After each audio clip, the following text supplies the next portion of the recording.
주시는 하나님 말씀은 신약성경 베드로전서 1장 13절에서 16절입니다.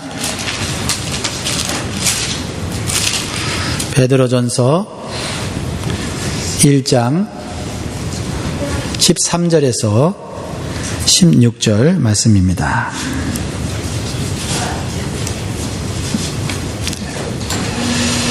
13절 제가 읽고 기독합니다. 그러므로 너희 마음의 허리를 동이고 근신하여 예수 그리스도에 나타나실 때에 너희에게 가져올 은혜를 온전히 바랄지어다. 너희가 순종하는 자식처럼 이전 알지 못할 때에 쫓던 너희 사역을 본받지 말고 오직 너희를 부르신 거룩한 자처럼 너희도 모든 행실에 거룩한 자가 되라. 되었을 때 내가 거룩하니 너희도 거룩할지어다 하셨느니라. 아멘. 네, 오늘 영광교회 예배 오신 여러분들 잘 오셨습니다. 여러분들 위대한 선택을 하셨습니다. 위대한 하나님이 여러분에게 훌륭한 은혜와 축복을 주실 줄 믿습니다. 우리 서로를 축복하면 좋겠어요. 말의 능력을 가지고 여러분이 축복할 때 여러분 옆에 있는 분들이 잘 되기를 소원합니다. 잘 오셨습니다. 하나님 안에서 형통할 것입니다. 축복합시다. 잘 오셨습니다. 하나님 안에서 형통할 것입니다. 네. 오늘 11월 첫째 주고요. 이제 2018년도가 얼마나 남았죠? 네, 2달 남았습니다. 네, 이 2달 참 빠르게 지나갔던 한 해인데요. 제가 최근에 70이 넘으신 어르신한테 최근 들었던 이야기가 있습니다. 하루는 왜 이렇게 늦게 가는지 모르겠는데 1년은 빨리 간다. 네, 이런 얘기를 하는데 다 동의하시죠? 네. 나이에 따라서 하루가 빨리 가기도 하고 늦게 가기도 하는데 1년은 누구에게나 빨리 가는 것 같아요. 그래서 우리가 이 1년을 하나님 앞에 드리기로 결심하고 새해를 시작했는데 어느덧 보면 우리가 살아온 인생에 참 아름다운 꽃보다는 또 지저분한 것들이 많이 이렇게 있는 걸 보게 됩니다.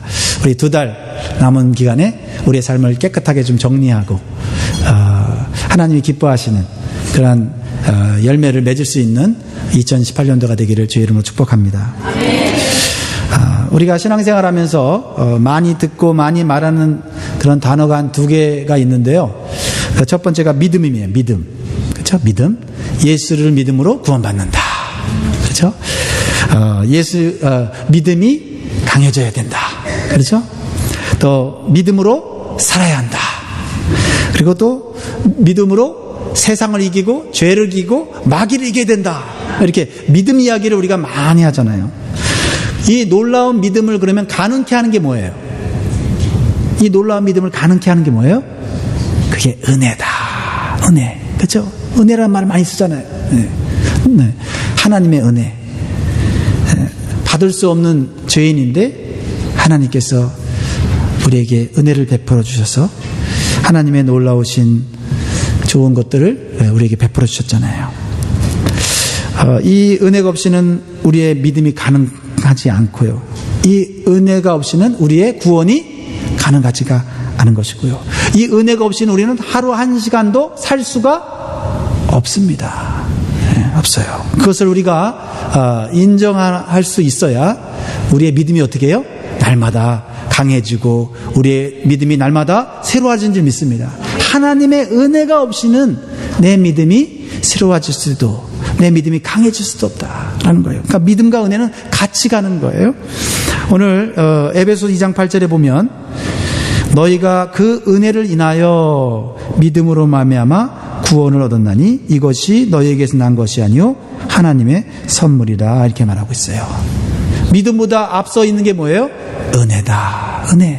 은혜로 인해서 우리 안에 믿음을 주시고 그 믿음으로 말미암아 우리가 구원을 얻고 그 구원을 통해서 우리가 하나님의 은혜를 받고 그렇죠? 그 은혜를 받음으로 우리의 믿음이 강해지고 그 믿음으로 우리가 구원을 얻고 그 구원받은 그 믿음으로 우리에게 은혜가 임하고 이게 믿음과 은혜가요 이렇게 시소처럼 믿음과 은혜가 시소처럼 우리의 삶 가운데 있어야 돼요. 그래서 믿음은 강한데 은혜가 떨어질 때가 있죠. 그렇죠? 어떻게 해야 돼요? 네. 그때는 여러분 은혜를 받아야 돼요. 은혜를 받아야 돼요. 그렇죠? 참 좋아하는 찬양 중에 이런 가사가 있어요. 은혜가 아니면이라는 찬양인데요. 아시죠? 은혜 아니면. 어둠 속 헤매이던 내 영혼. 저기 써 있네요. 같이 한번 읽어볼까요? 너무 가사가 멋져요. 우리 성가대가 한 적도 있죠? 네, 같이 한번 읽어볼까요? 시작. 어둠 속 헤매이던 내 영혼 갈 길을 몰라 방황할 때에 주의 십자가 영광의 그 빛이 나를 향해 비추어 주었네. 주홍빛보다 더 붉은 내재 그리스도의 피로 씻기어 완전한 사랑 주님의 은혜로 새 생명 주께 얻었네. 은혜 아니면 나서지 못하네. 십자가의 그 사랑 능력 아니면 나서지 못하네. 은혜 아니면 나서지 못하네. 놀라운 사랑 그 은혜 아니면 나서지 못하네. 네, 2절은 더 좋아요. 시작. 나의 노력과 의지가 아닌 오직 주님의 그 뜻 안에서 의로운 자라 내게 말씀하셨네. 완전하신 그 은혜로 은혜 아니면 나서지 못하네. 십자가의 사랑 능력 아니면 나서지 못하네. 은혜 아니면 나서지 못하네. 완전한 사랑 그 은혜 아니면 나서지 못하네. 언제 다시 한번 우리 성가대 한번 이거 하면 좋을 것 같아요. 우리 후렴 부분만 한번 해볼까요? 은혜 아니면 나서지 못하네. 은혜 아니면 나서지 못하네. 그렇죠? 은혜 없이는 우리는 구원도 받을 수 없고, 은혜 없이는 우리가 살아갈 수 없고, 은혜 없이는 우리가 한순간도 호흡하며 살 수 없다는 거죠. 은혜 아니면, 거기 가사 있죠. 그 다음 두 번째. 은혜 아니면, 아니요, 바로 앞에. 네, 거기요. 은혜 아니면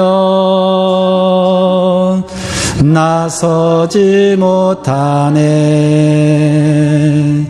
십자가의 그 사랑 능력 아니면 나서지 못하네. 은혜 아니면 나서지 못하네. 놀라운 사랑 그 은혜 아니면 나서지 못하네. 너무 좋지요. 은혜 아니면. 그렇죠. 우리가요 서로 잘났다고 해도요 도토리 키재기예요. 50보 100보고요. 하나님의 은혜로 우리는 살아가는 거고 은혜로 전진하는 것입니다. 그러므로 우리는 나의 믿음보다는 하나님의 은혜가 항상 앞서 있다고 하는 생각을 가지고 신앙생활해야 우리가 믿음이 약해질 때도 말이죠. 약해질 때도 낙심하지 않고 좌절하지 않아요. 왜요? 우리가 원래 믿음이 없을 때 은혜 받아서 믿음이 생긴 거잖아요. 우리가 하나님과 원수 됐을 때 하나님 은혜 주셔서 우리와 하나님 사이를 화목하게 하신 거잖아요. 우리가 원래 연약할 때 하나님의 은혜 주셔서 우리가 믿음으로 강해진 거잖아요. 그러니까 우리가 어제까지 믿음이 강했다 할지라도 오늘 믿음이 약해질 수 있어요. 그럴 때 야 내가 예수 믿는 지 10년이 되고 20년이 됐는데 나는 믿음이 이렇게 오르락내리락 하면서 이렇게 항상 형편없는 신앙생활할까 좌절될 때가 있다고요. 초라할 때가 있다고요. 그럴 때 내 믿음을 탓하면서 앉아있을 게 아니라 뭐를 바라봐야 돼요? 하나님의 은혜를 다시 붙잡고 하나님 은혜 아니면 내 믿음도 별거 아닙니다. 하나님 은혜여만 내 믿음이 강해질 수 있습니다. 하는 이러한 기도로 다시 일어나야 될 줄 믿습니다. 우리가 한 가지 조심해야 될 것은 지금 남들보다 앞서가는 믿음을 가졌다고 우리가 자만해서는 안 돼요.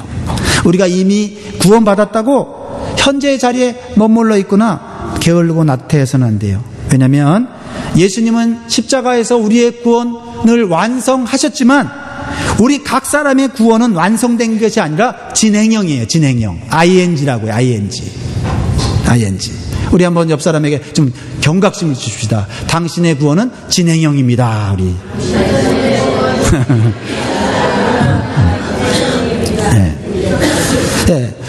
그렇다고 너무 떨지 마세요. 너무 떨지 마세요. 구원은 잃어버리잖아요. 왜? 구원을 누가 주셨기 때문에? 하나님이 주셨기 때문에, 예수님이 주셨기 때문에 구원을 잃지 않아요. 그러나 우리의 구원은 진행형이에요. someday 완성될 거예요. 그때가 언제요? 예수님이 재림하실 때, 예수님이 다시 온다 말씀하셨습니다. 우리가 세상에서 듣지 못하는 한 가지 중요한 진리가 있는데 그건 뭐예요? 예수님이 이 땅에 다시 오신다는 거예요. 이건 세상에서는 말할 수도 없고 세상에서는 이해할 수 없어요. 그러나 구원받은 자들은 알아요. 나를 구원하신 분이 살아계신 분이고 죽으신 분이 아니에요. 살아계신 분, 부활하신 분이에요. 그렇다면 부활하신 그분이 언젠가 살아계신 모습으로 우리에게 나타날 것을 우리가 믿어요. 그래야지 우리 구원이 확실해지잖아요. 그래서 빌립보서 2장 12절에 이렇게 말씀하고 있어요. 그러므로 나의 사랑하는 자들아, 너희가 나 있을 때뿐 아니라 더욱 지금 나 없을 때에도 항상 복종하여 두렵고 떨림으로 너희 구원을 이루라. 뭐예요? 내가 구원이 확신이 있는 거 중요해요. 나 구원 받았다. 오늘 죽어도 어디 간다? 천국 간다 하는 이 믿음이 있는 것 너무 중요합니다. 그럼에도 불구하고 우리 구원은 지금 완성된 게 아니기 때문에 우리가 두렵고 떨림으로 혹시 하나님 주신 이 구원을 내가 너무 소홀히 여기는 건 아닌가? 이 구원을 완성시키는데 너무 게으르고 나태한 것은 아닌가? 내가 지금 믿음이 강하다고 영적인 체험을 했다고 내가 너무 교만하지는 않는가 하면서 우리 구원을 이루는데 우리 주님이 기뻐하시는 구원, 완벽한 구원을 이루게 되는 줄 믿습니다. 그래서 오늘 본문 13절은 우리가 간절히 바라보며 살아야 될 목표가 있다는 걸 가르쳐줘요. 13절 같이 한번 읽어보겠습니다. 시작. 그러므로 너희 마음의 허리를 동이고 근신하여 예수 그리스도에 나타나실 때에 너희에게 가져올 은혜를 온전히 바랄지어다. 아멘. 예수 그리스도께서 다시 오실 때 가져올 은혜가 있다는 거예요. 그 은혜는 우리가 상상할 수 없는 엄청난 큰 은혜라는 거죠. 지금 우리가 뭘로 살고 있어요? 하나님의 은혜로 살고 있어요. 지금 우리에게 주어진 은혜도 있지만 예수님께서 마지막 날 가져올 그 은혜는 우리가 지금 받는 그 은혜하고 비교할 수 없는 엄청난 큰 은혜라는 거예요. 오늘 주님이 말씀하셨잖아요. 주님이 다시 나타나실 때 너희에게 가져올 은혜를 어떻게 해요? 온전히 바라보면서 살아가라는 것이죠. 여러분, 이 주님이 가져오시는 그 마지막 때의 그 은혜는요, 우리의 구원을 완성시킬 은혜예요. 우리가 지금은 부족하고 연약할지라도, 그렇죠? 우리가 믿음을 성장시키기 위해서 얼마나 스트러글 합니까? 네. 그런데 그날에는 우리 주님이 우리에게 충만한 은혜를 주셔서 우리의 구원을 완성시키고 우리를 영화롭게 하신다 그랬어요. 그게 글로리피케이션이에요. 영화, 글로리피케이션. 그때는요, 우리는요, 정말 마음의 천국뿐만 아니라 우리의 삶 전체가 천국으로 들어가는 거예요. 네, 천국으로 들어가는 거예요. 안식으로 들어가는 거예요. 걱정, 근심 없어요. 죽음 없어요. 질병 없어요. 네. 이 놀라운 이 복음을 우리가, 천국 복음을 우리가 받아들일 때 현재 우리 마음속에도 천국이 어떻게 해요? 이루어지고 있어요. 그러나 우리의 몸 전체는 어렵고 힘든 환경에 살고 있기에 고통스럽고 괴롭고 힘들어요. 그러니까 마음과 몸이 부딪히면서 어떻게 해요? 갈등이 일어나는 거예요. 괴로운 거예요. 그러나 우리의 삶 가운데 오는 이런 환경적인 육체적인 고난이 올 때 어떻게 해요? 예수 그리스도께서 재림할 때 가져오실 그 큰 은혜, 우리의 몸과 혼과 영을 완전하게 변화시켜서 걱정과 근심이 없고 평화와 안식만이 있는 천국으로 인도하실 거라는 거죠. 지난주에 제가 우리 교회에 나오시는, 오늘 나오셨나 모르겠네요. 장영숙 성도님 나오셨나요? 오늘은 안 나오셨군요. 그분이 우리 교회를 오래전에 나오다가 한동안 안 나오셨다가 최근에 나오세요. 최근에 나오시는데 남편이 암 때문에 햄튼 VA 메디컬 센터에 호스피스 병동이 있어요. 이제 얼마 안 있으면 세상을 떠날 것이라고 의사들이 진단을 한 거예요. 그래서 마음이 참 답답하고 어찌할 바를 몰라서 다시 이렇게 우리 친구 집사님을 통해서 또 이렇게 교회를 나와서 최근 몇 주간 교회를 나오고 있었는데 이분이 교회를 나와서 마음에 어떤 이 위로를 좀 받았어요. 그리고는 저한테 요청을 하는 거예요. 그 햄튼 그 병원에 채플린이 있지만 제가 와서 기도해 주면 좋겠다고. 그래갖고 지난 월요일 날 제가 그 병원에 갔어요. 사실 처음 보는 분이기 때문에 어떻게 이분에게 기도해 드리고 말씀을 전해야 될지 잘 몰랐어요. 근데 제가 들은 정보는 교회를 다닌 적이 없고 예수님을 영접하지 않은 분이라는 거예요. 그러니까 마음의 부담감이 컸어요. 이제 얼마나 있으면 돌아가실지 모르는 분에게 내가 구원의 복음을 전하고 천국을 전하고 예수님을 전해야 되는데 하나님 나에게 성령의 충만함을 주세요 라고 기도를 한 거예요. 정말 여러분, 죽음을 앞두고 있을 때 가장 중요한 것은 좋은 직장 구하는 것도 아니고 좋은 집에 사는 것도 아니고요. 그리고 정말 이 죽음을 앞에 두었을 때는 오직 하나, 내가 죽은 다음에 어디로 가느냐가 가장 중요하더라고요. 어디로 가느냐. 그런데 죽으면서도 어디로 가는지도 모르고 가는 사람들이 많습니까? 근데요, 죽는 순간에는 알아요. 지옥 가는 사람은요, 악령이 그 영혼을 데려가기 때문에 안 죽으려고 막 인상을 찌푸리고요. 천국 가는 영혼은요, 천사가 그 사람을 에스코트해서 가기 때문에 그 얼굴이 다른 거예요. 그런 어떤 이 막중한 책임감을 가지고 가서 문을 열었는데요. 우리 장영숙 그 성도님이 깜짝 놀라는 거예요. 오늘 자기 남편이 너무 상태가 좋다는 거예요. 너무 상태가. 그러면서 이렇게 그 힘든 손을 들어서 이렇게 막 하이 이렇게 하는 거예요. 저한테 하는 줄 알았더니 부인한테 하는 거더라고요. 네, 착각을 했어요. 나를 반겨주는구나 하면서 그분이 그래요. 자기한테 이렇게 그 힘든 손을 들어서 이렇게 반갑게 한 게 그게 오래간만 일이라는 거예요. 그래서 제가 용기를 내서 기도를 해줬어요. 그리고 제가 물었어요. 내가 이 시간 당신에게 당신을 구원할 예수 그리스도를 소개하고 싶은데 제가 얘기해도 되겠냐고 했더니 그분이 예스라고 해요.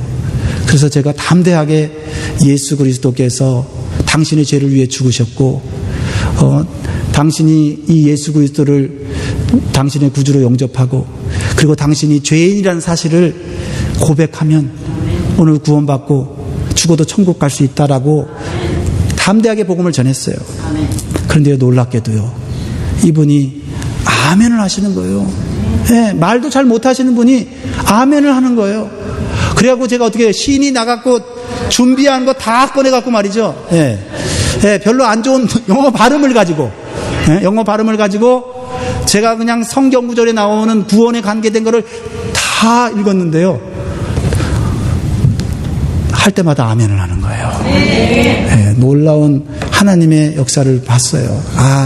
하나님께서 구원하시고자 하는 자는 이렇게 복음을 마지막 순간에라도 받아들이는구나 하는 것을 제가 깨닫게 되었습니다. 여러분, 장영숙 성도님 남편 미스터 존 와너 이름 적어 놓으시고 하나님 부르실 때까지 그 구원의 말씀을 붙잡고 끝까지 천국으로 가도록 인도하여 주옵소서. 같이 기도해 주시기 바랍니다. 그리고 여러분들께서도 정말 죽음을 앞에 둔 여러분 가족들이 있을 때 저를 불러주세요. 자신감이 생겼어요. 제가 저를 불러주세요. 그러나 여러분, 목사만이 아닙니다. 여러분들께서 성경은 하나님의 말씀이고 능력이기 때문에 이 말씀을 여러분들이 복음을 전하면, 이 말씀을 가지고 복음을 전하면 그 생명이 구원받는 줄 믿습니다. 이게 정말 세상에서는 감히 생각할 수 없는 엄청난 축복인 것이에요. 그렇습니다. 예수 그리스도께서 가져오실 그 은혜는 우리를 온전하게 구원하셔서 영원한 천국에 들어가게 하시는 그 은혜인 것입니다.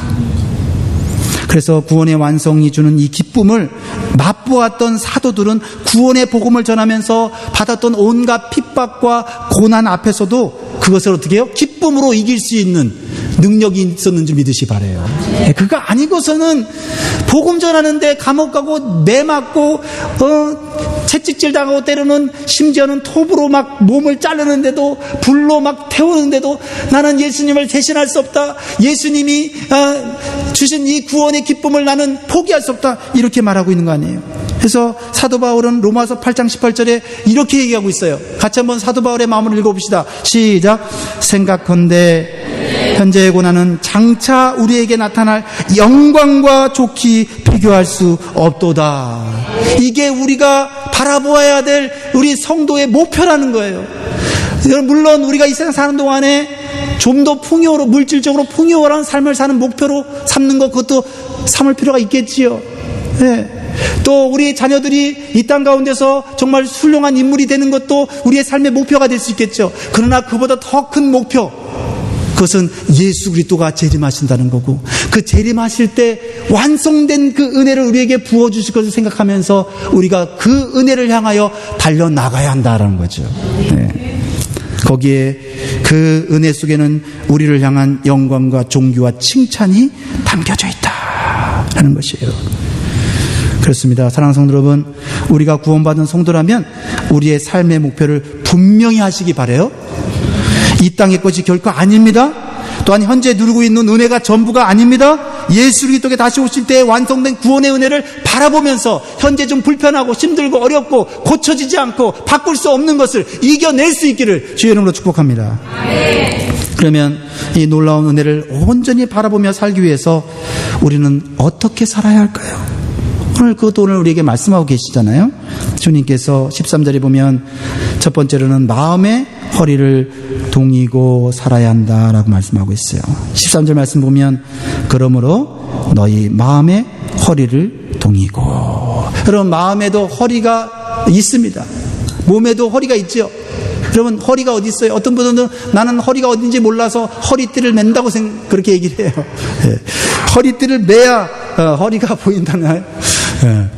마음의 허리를 동이다, 이 말은 어떤 행동을 바로 즉시 할 수 있도록 준비하는 걸 말해요. Prepare yourself for action, 영어로는 이렇게 번역되어 있어요. 어떤 행동을 즉시 하기 위해서 우리 자신이 준비되는 거예요. 딱 준비되는 거예요. 준비되는 거예요. 축구 선수가요, 특별히 이 세계적인 축구 선수들은요, 운동장에서 항상 뛸 수 있는 준비가 되어야 돼요.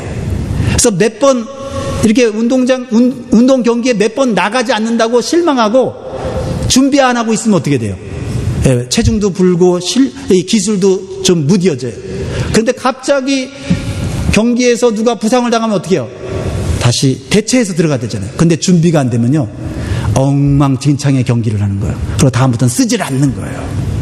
마찬가지로요, 우리도요, 주님께서 우리를 사용하시려고 이제 사용하시려고 명령을 내리실 때 준비되어 있어야 된다, 이 말이에요.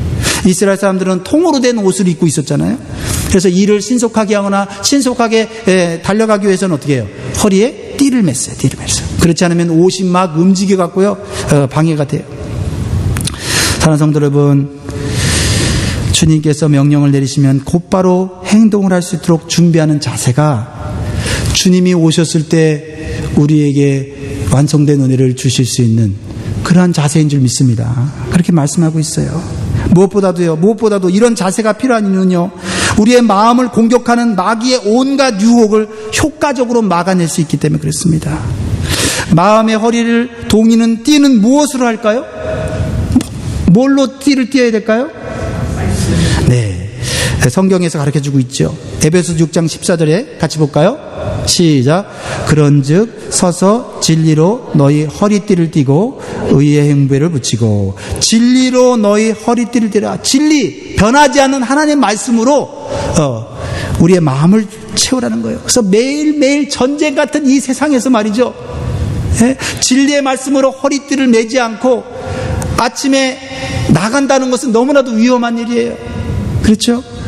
하루가 시작하면 급하다고 대충 옷을 입고 아무렇게나 나가면요, 하나님, 이 마귀가 말이죠, 우리를 잡아먹으려고 온갖 우리의 약점을 노리고 말이죠. 그래서 예수 잘 믿는 사람도요, 죄짓게 해갖고요, 성적으로 타락하게 하고요, 남의 돈도 띄어먹게 하고요, 그리고 사기도 치고요. 예수 믿는 사람도 그런다고 그렇게 되더라고요. 어떻게 알아요? 제가 봤어요. 어디서 봤어요? 이번에 한국 가서 교도소 가서 제가 설교를 했는데, 한 500여 명의 사람들이 모였는데요. 그 교도소는 서울 남부교도소예요. 그 남부교도소인데, 거기는 다른 데서 좀 순악질, 아주 악한 짓을 하던 그런 죄인들이 여기 오는 게 아니라, 그래도 조금 덜 악한 죄, 지은 사람들이 여기 와 있는 거예요. 특별히 이제 크게 사업을 하다가 이렇게 부도난 사람들, 그래서 다른 사람 돈을 갚아주지 못한 사람들, 이런 사람들이 많이 와 있더라고요. 근데 그 사람들 중에는요, 대학원 나온 사람도 있고 박사도 있고 교수도 있어요. 그러니까 설교할 때 다 알아들어요. 막 어려운 말도 다 알아듣고, 영어를 하는데도 다 알아듣더라고. 근데요, 알고 보니까요, 예수 믿는 사람들이 얼마나 많은지 몰라요. 교회 집사 장로가 얼마나 많은지 몰라요. 그날 예배 드릴 때, 제가 설교할 때 어떤 장로님이 기도한다고 그래갖고 순서에 돼 있더라고. 그래서 우리 교도소 선교하는 팀에는 목사님하고 권사님밖에 없는데 장로님이 왜 안 오시나 그랬더니, 어느 장로님 나오세요 그랬더니 저 제수복 입고 장로님 한 분이 좀 나와갖고 여기서 이렇게 기도를 하는데, 근데 그 기도가 굉장히 감동이 되더라고요. 정말 그 자신의 죄를 정말 아파하면서 기도하는 그 기도가 감동이 됐어요. 그래, 우리가 진리의 허리띠를 띠지 않고 세상에 나가면요, 예수 믿는 사람도요, 거짓말하고요, 순간적으로 위험을 모면하기 위해서 말이죠, 나쁜 짓 할 수 있어요. 그러니까요, 자만하시면 안 돼요. 자만하시면 안 돼요. 자만하시면 안 돼요. 마태복음 25장에 보면요, 혼인을 앞두고 신랑을 기다리는 신부의 비유가 나옵니다. 거기에 지혜로운 다섯 처녀와 미련한 다섯 처녀가 나오잖아요. 신랑을 기다리는데 신랑이 예상보다 늦게 오는 거예요. 밤 늦게 오니까 말이죠, 이 10명의 여자들이 도저히 견딜 수 없어서 졸다가 다 주무셨어요. 갑자기 신랑이 오신다는 소식에 깜짝 놀라서 이제 신랑을 맞으러 나가려고 하는데, 미련한 다섯 처녀는 등에 기름이 다 떨어져 가는 거예요. 근데 기름을 준비하지 못했어요. 그러나 지혜로운 처녀는요, 기름을 미리 준비한 거예요. 그래서 신랑을 맞이하는 기쁨을 누리게 돼요. 이 미련한 처녀들은 늦게 기름을 사러 가서 혼인잔치집에 갔더니 문이 닫혀 있는 거예요. 아무리 문을 열어달라고 열어주지 않아요. 주여, 주여, 문을 열어주소서. 아무리 외쳐도 그 문은 닫혀 있는 거예요. 그것이 단순한 혼인잔치의 문이 아닙니다. 그것은 비유잖아요. 영적인 비유잖아요. 구원의 문이 닫힌 거예요. 문이 닫힌 거예요. 여러분, 열천의 운명은 무엇에서 갈렸어요? 준비. 지금 내가 신앙이 뜨겁고, 지금 내가 성령 충만하고, 이것도 중요하지만 미래를 위해서 준비가 필요하다는 거예요. 두 그룹 모두 신랑을 기다리다가 지쳐서 잠들었어요. 그러니까요, 준비한 사람도 잠들고 준비 안 한 사람도 잠들고 똑같이 잠들었다는 거예요. 그런데 미련한 다섯 처녀는 등에 기름을 준비하지 않았고 잠들었고, 지혜로운 다섯 처녀는 등에 기름을 준비하고 잠들었기 때문에 미래에 주실 이 놀라운 구원의 은총을 누리게 되었다는 말씀이잖아요. 무엇을 의미해요? 우리가 사는 이 세상은 할 일도 많고, 그래서 피곤하고 지쳐요. 정말 옛날보다 할 일이 더 많아진 것 같아요. 그렇죠? 왜냐하면 처리해야 되는 쓸데없는 일이 많아요. 저도요, 하루도 몇 번씩 이메일 오픈하면요, 스팸 메일이 수십 개씩 들어와요. 그 옛날에 스마트폰 없을 때는요, 컴퓨터 없을 때는요, 안 하던 일이에요. 그런데 매일 그냥 그 이메일을 쓰레기통에 쳐넣어야 돼요.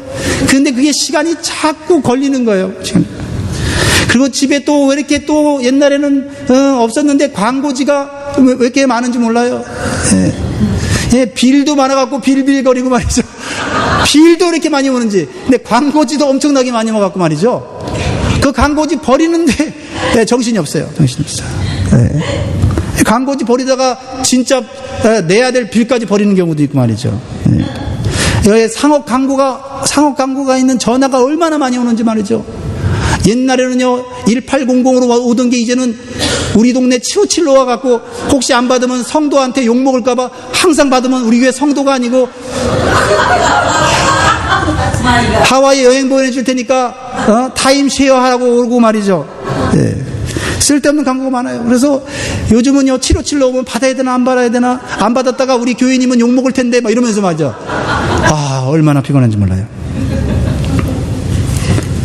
그래서 우리가요 이 세상을 살아갈 때 성도들은요 영적 지혜가 필요해요. 세상의 다른 일로 몸이 지치고 피곤하기 전에 내 믿음과 구원을 위한 영적 준비가 먼저 돼야 돼. 먼저. 어차피 다 피곤해서 다 쓰러지고 잠들 거예요. 그러니까 미리 피곤해지기 전에 뭐부터요? 주님이 기뻐하시는 영적인 일을 우리가 준비하고 계획해야 돼요. 우리들은요 미국의 사람들은요 준비성이 좋더라고요. 1년 전에 막 저기 베케이션 레저베이션 하고 그러는데 말이죠. 우리는요 주님을 위해서 미리 계획하고 미리 준비하지 않으면요 신앙의 중요한 것들을 다 잊어버려요. 미리 계획하고 준비하지 않으면요 예배 언제든지 다 뺏겨요. 내가 기도하는 시간 다 뺏겨요. 성경 읽는 시간 다 뺏겨요. 왜요? 미리 준비하지 않으면요 세상에서요 마귀가요 우리의 것들을 쏙쏙 빼가는 거예요. 안 믿는 사람들만 정신없게 만드는 게 아니에요. 믿는 사람들도요 마귀가 우리의 삶의 좋은 신앙의 좋은 도전들 계획들을 다 무너뜨리는 거예요. 그래갖고 그냥 주일날만 간신히 가방 들고 나와서 예배를 드리는 거예요. 예배 드리는 거예요.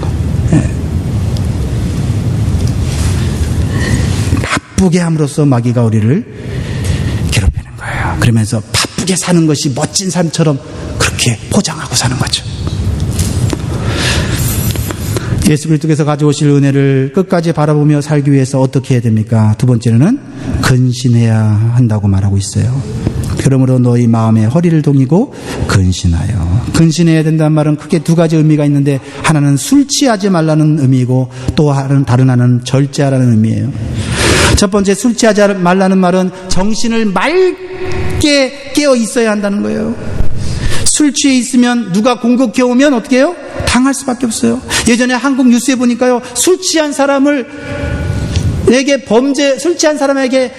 범죄가 많이 늘어나고 있대요. 그래서 술 취한 사람을 이렇게 막 붙잡아주고 도와주고 집으로 데려다 준다고 하면 어떻게 해요? 그 몸에 있는 우리 한권사님 어떻게 하세요? 지갑을 탁 뺏어가는 거예요. 지갑을. 금품을 탁 뺏어가는 거예요. 그걸 뭐 퍽치기라고 한다나? 뻑치기인지 복치기인지. 그리고요, 제가 2009년도에 기사를 읽고 깜짝 놀라서 너무 무섭더라고요. 중국에서 있던 일인데, 그래서 중국에 가기가 무서워요. 신혼부부가 말이죠, 신혼여행을 중국으로 멋진 신혼여행을 계획하고 갔는데 택시를 잡았다는 거예요. 근데 이제 그 신부가 먼저 택시에 타고 말이죠. 그리고 신랑은 그냥 온갖 짐을 그냥 다 들어서 차 트렁크에다 딱 땀 흘리면서 정신없이 막 싣고 있는데, 트렁크를 닫자마자 택시가 그냥 떠나버린 거예요.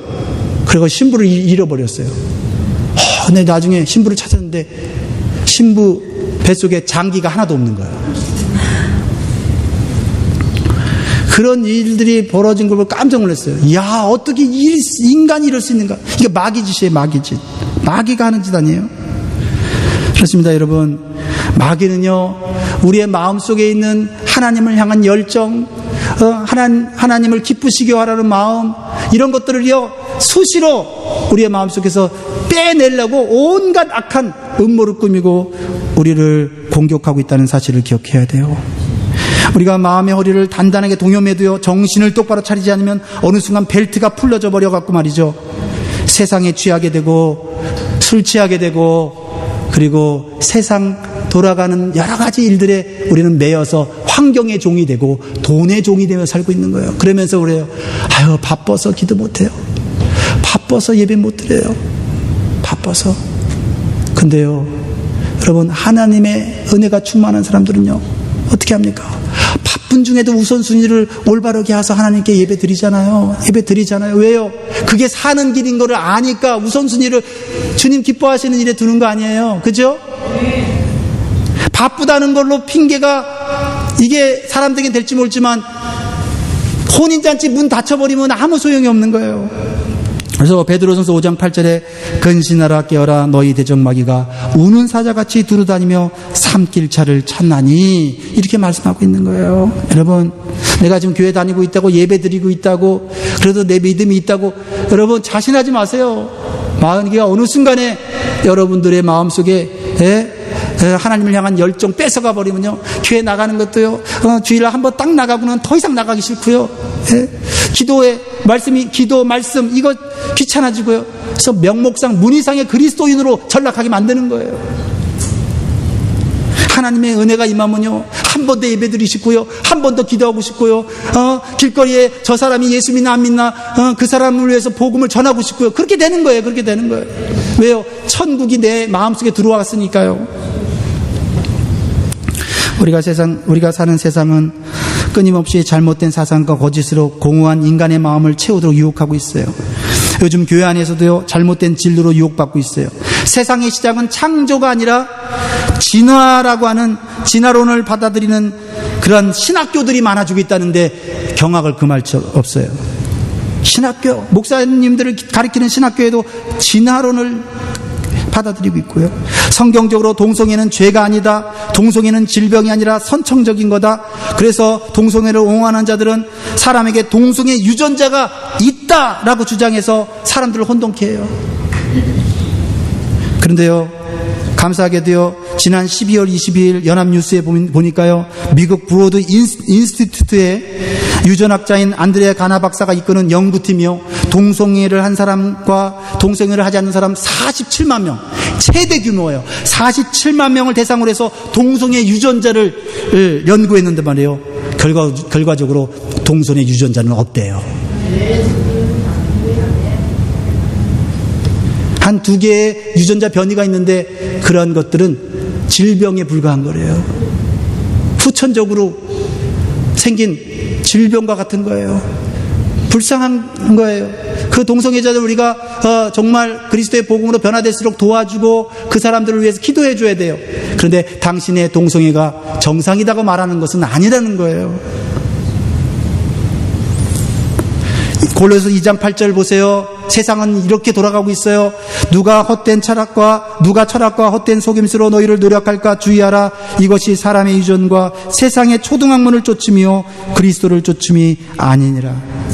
사랑하는 성도 여러분, 하나님의 말씀을 온전히 무장하지 않으면 세상의 거짓사랑과 유행에 다 넘어질 수밖에 없는 세상에 살고 있어요. 술 취하지 말고 세상에 취하지 말고 오직 성령에 취하시길 바라요. 마지막으로 예수 그리스도께 다시 오실 때 우리에게 주실 그 완벽한 은혜를 우리가 받기 위해서 어떻게 됩니까? 거룩한 삶을 추구해야 돼요. 성공적인 삶이 아니에요. 거룩한 삶을 추구해야 돼요. 15절 16절 다 같이 시작. 오직 너희를 부르신 자처럼 너희도 모든 행실에 거룩한 자가 되라. 기록되었으되 내가 거룩하니 너희도 거룩할지어다 하셨느니라. 거룩은 하나님의 속성이에요.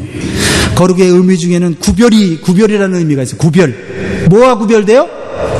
죄와 구별되고 세상과 구별되는 거예요. 그래서 하나님이 우리를 구원하실 때 단순히 죄와 죽음으로부터 구원한 것이 아니에요. 하나님처럼 거룩한 성품으로 거룩하게 살아서 하나님이 주시고자 하는 온갖 축복을 다 누리기를 원하시는 거예요. 그러기 위해서는 구원받은 성도는 반드시 세상과 구별되어야 돼요. 믿음이 자랄수록 세상과 구별되는 것이 뚜렷해져야 돼요. 하나님의 은혜를 받으면 받을수록 세상과 구별되는 삶이 세상 사람들 앞에서 인정받아야 되는 거예요. 한 가지 예화를 하고 말씀을 마치려고 합니다. 어느 교회에서 주일 저녁 예배에 목사님이 설교를 마치면서 교인들에게 구원 초청을 했습니다. 여러분 중에 이 순간부터 예수님을 구주로 영접하실 분들은 손들어 주십시오. 그때 뒷자리에 앉아있던 한 부인이 남편을 옆구리를 치면서 여보 당신도 이 순간에 예수님을 구주로 영접하면 좋겠어요 하면서 간절한 마음으로 이렇게 남편에게 얘기했어요. 그 부인은 열심히 교회를 출석했지만 그 남편은 정말 부인의 간청으로 처음으로 교회에 나왔어요. 이번 기회에 남편이 예수님을 영접하도록 원했던 거예요. 그런데 남편은 아무런 반응이 없는 거예요. 예배를 마치고 집으로 돌아오는 길에 부인은 슬쩍 슬픈 목소리로 남편에게 물었어요. 여보, 난 당신이 그래도 교회에 이렇게 따라왔는데 예수님을 영접하고 손을 들 줄 알았는데 왜 안 들었어요? 그래 남편이 이렇게 얘기했어요. 여보, 그동안 당신은 신앙인으로 열심히 살아왔고 나는 불신앙인으로 열심히 살아왔어. 그런데 그동안 당신의 생활을 보면 나와 다른 점이 하나도 없었어. 내가 카드 놀이를 하면 당신도 카드 놀이를 하고, 내가 화투를 하면 당신도 화투를 하면서 앉으려고 하고, 내가 술을 마시면 당신도 술을 마시고, 내가 댄스 파티에 가면 당신도 댄스 파티에 따라가고, 내가 화내면 당신도 화내고, 내가 거짓말하면 당신도 거짓말하고, 내가 욕하면 당신도 욕하고, 이처럼 당신과 나의 생활이 전혀 다를 바가 없는데 내가 무엇 때문에 기독교인이 되어야 할 필요가 있겠어? 이야기는 세상과 구별되지 못한 그리스도인의 모습에 대한 세상 사람들이 느끼는 것을 가르쳐줘요. 성도가 하나님 원하시는 거룩한 삶을 살려고 할 때 세상과 부딪히게 되고 내적으로 외적으로 불편함을 겪게 되어 있어요. 그러나 세상 사람들은 자신들의 삶의 방식과 선택이 다르다는 것을 느끼기 시작합니다. 처음엔 비판하지만 나중에는 자신과 다른 구별된 삶을, 절제된 삶을 사는 것을 보면서 존경하기 시작하고 당신이 믿는 하나님은 도대체 누구냐라고 질문하게 되는 것입니다. 사랑하는 성도 여러분, 우리는 모든 사람에게 인정받기 위해 사는 존재는 아니에요. 그런 태도는 사실 타협이고 욕심이에요. 우리가 하나님의 크신 은혜로 구원받았다면 먼저 하나님이 기뻐하시는 삶에 먼저 헌신하시기 바랍니다. 그것은 예수 그리스도께서 아낌없이 피를 흘려 주셔서 이루어진 구원에 대한 우리의 기본적인 태도라고 생각해요. 감사의 태도죠. 여러분 기억하십시오. 우리의 구원은 아직 완성되지 않았습니다. 교만하지도 좌절하지 마시고 예수께서 다시 오실 때 우리에게 주실 큰 은혜를 사모하시기를 주의 이름으로 축복합니다. 아멘. 기도하겠습니다. 기도할 때 하나님의 은혜